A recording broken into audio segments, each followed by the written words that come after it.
I never thought the sound of a doorbell could make my stomach drop. But that morning, when I opened my apartment door in Chicago and saw a man in a dark suit holding a thick envelope, my life cracked open. "Ms. Mitchell?" he asked. I nodded, heart racing. "You've been served." Inside was a lawsuit. Default on a $1 million loan. My name, my signature, my liability. Except, I never signed for it. I sat on the floor of my kitchen, papers spread out around me. The inked signature on the loan documents looked identical to mine. The handwriting, the loops, even the tilt of the M in Mitchell. But I hadn't touched that paper.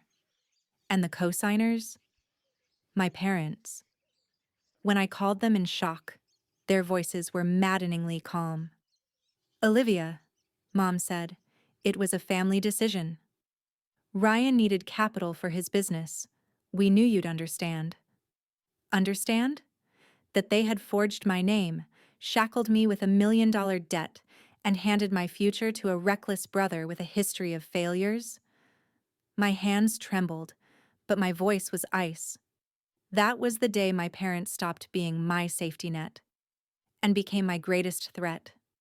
Growing up in Ohio, my parents always had one golden child, and it wasn't me. Ryan, my older brother, was charismatic, charming, the kind of guy who could talk his way out of anything.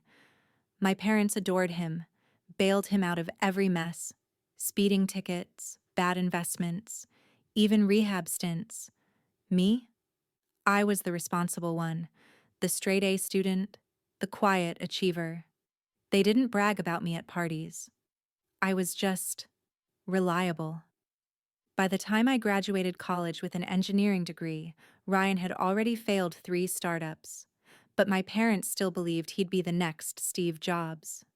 "Family supports family," Mom always said. "One day, Ryan will make us all proud." I wanted to believe it. But when I caught him once sneaking into my room to take cash from my dresser, I learned the truth. Ryan didn't need support. He needed boundaries. And my parents? They had none. The final straw came when I overheard them once at dinner. "Olivia will be fine," Dad said. "She's stable. Ryan just needs another shot." It felt like a prophecy. I just didn't realize how literally they meant it. After college, I moved to Chicago. I poured myself into my career, working long nights as a product designer. I built a reputation, climbed the ladder, earned respect in a male-dominated field. I sent polite updates home, never bragging, never asking for anything. Meanwhile, Ryan's ventures kept collapsing. A sports bar, a crypto scheme, an eco app that never launched. I should have seen it coming. The loan, the forgery, the trap. When the lawsuit arrived, I nearly crumbled. But panic turned quickly to resolve. I found a lawyer, Rachel Hayes, sharp, relentless, a woman who'd fought and won cases against giants. She studied the documents, tapped the forged signature with her pen, and looked me dead in the eye. "They used your credit, your clean record, to secure this. But Olivia, we can prove fraud. You just have to be willing to fight. And it won't be pretty, because it's your own family." I swallowed hard. Family had already chosen their side. I chose mine. The first time I walked into the bank meeting with my lawyer, my parents and Ryan were already seated. Mom gave me that tight smile. "Olivia, sweetheart, this is just a misunderstanding. We'll fix it as a family." But Rachel leaned forward.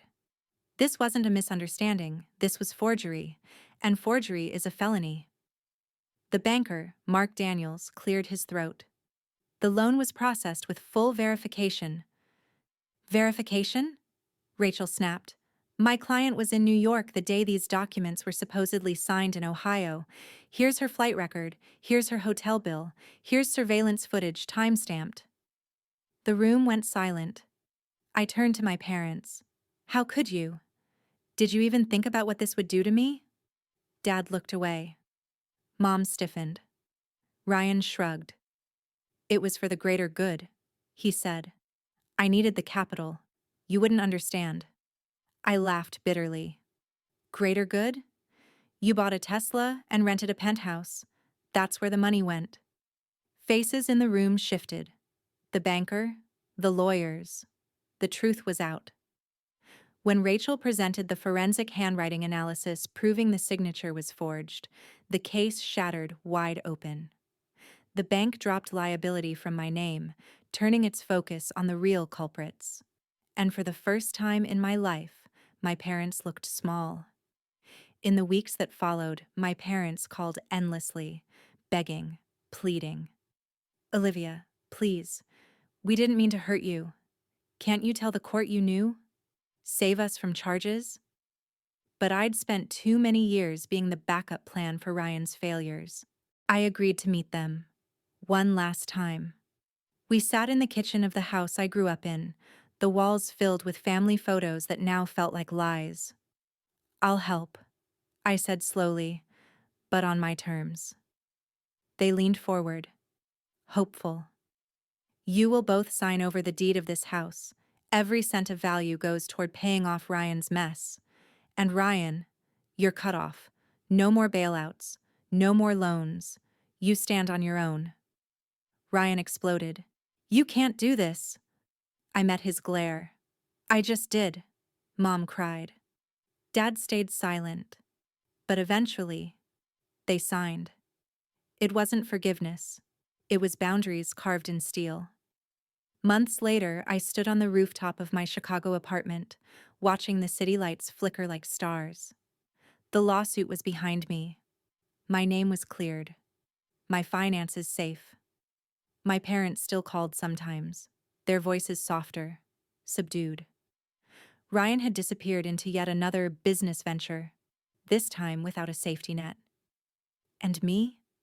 I had learned the hardest truth of all. Sometimes, family isn't who you're born to. It's who respects you. I thought about little Olivia, the girl who once felt invisible at the dinner table, overshadowed by Ryan's chaos. She would have never believed we'd survive this. But we did. I traced my finger over the edge of the court ruling, framed on my wall. Not as a trophy, but as a reminder. My parents forged my signature on $1 million loan, I whispered to the night. But they couldn't forge my strength. That will always be mine.